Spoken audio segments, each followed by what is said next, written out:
Welcome to a Legendarium special about the history behind Geoffrey Chaucer's Canterbury Tales.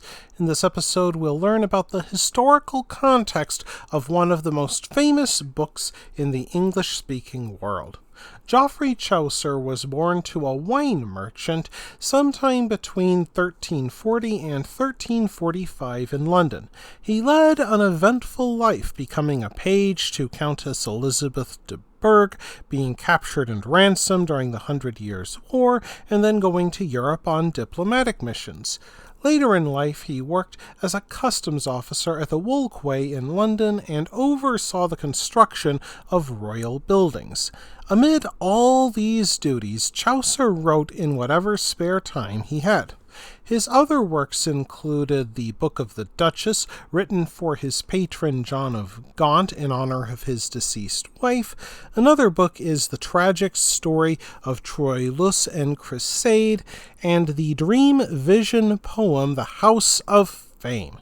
However, he wrote most of these works in French, the language of England's ruling class, a legacy of the Norman invasion and conquest 300 years earlier.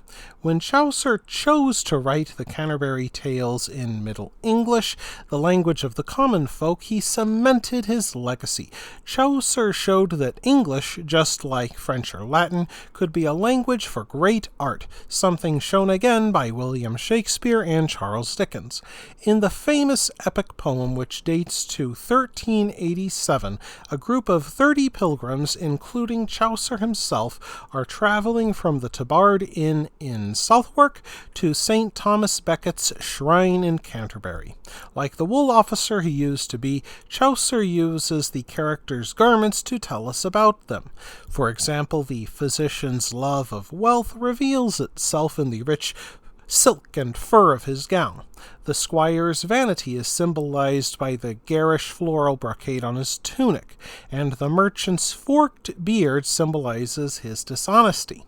Additionally, Chaucer uses the medieval idea of physiognomy, namely judging a person's character and temperament by their appearance. The most exaggerated facial features are those of the peasants.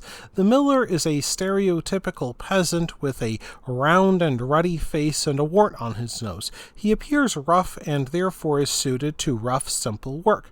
On the other hand, the pardoner's glaring eyes and limp hair show his wickedness. To while away the time on the road, the innkeeper suggests that everyone tells 2 stories on the way to the shrine and 2 on their way back. The best storyteller will get a free supper.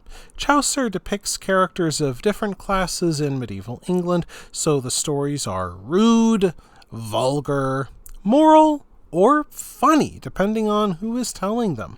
Several of them are fabliaux, comical and grotesque stories in which characters succeed by using their sharp wits.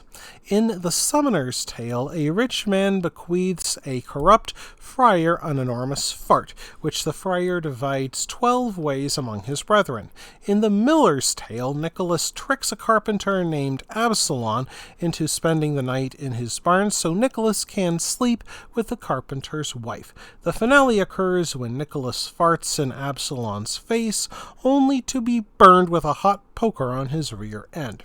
The Canterbury Tales is a collection of 24 stories, but Chaucer originally planned more than 100. He likely got the idea for such a book while serving on a diplomatic mission in Italy, where he encountered a collection of similar short tales called Decameron.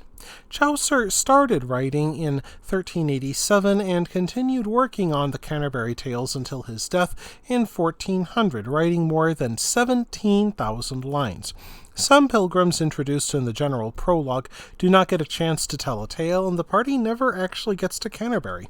And it is likely not a mere coincidence that Chaucer died before finishing his work.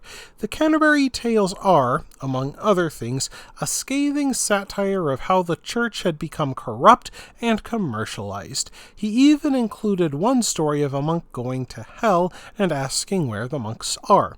The angel hosting him asks Satan to spread his butt cheeks, and thousands of monks come buzzing out and then buzz back in, showing the monk that not all monks go to heaven.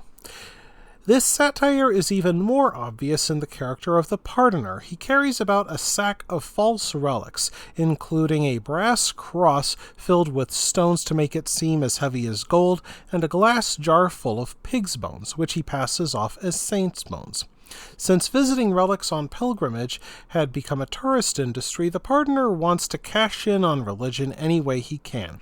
When Chaucer wrote this outrageous satire, King Richard II, his patron, encouraged a loose and relaxed atmosphere, which allowed for satire. That abruptly ended in 1400, when his cousin Henry of Bolingbroke deposed Richard, probably killed him, and then promoted himself to King Henry IV.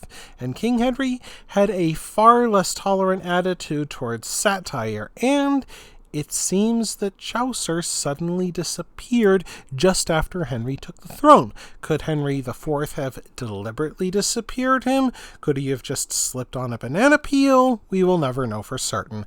That wraps things up for this episode of The Legendarium. I hope you enjoyed it. If you did, press like. If you want to see more, press subscribe. And if you've got anything to say, let me know in the comments section. Thanks again for joining me, and I hope that you have a great rest of the day.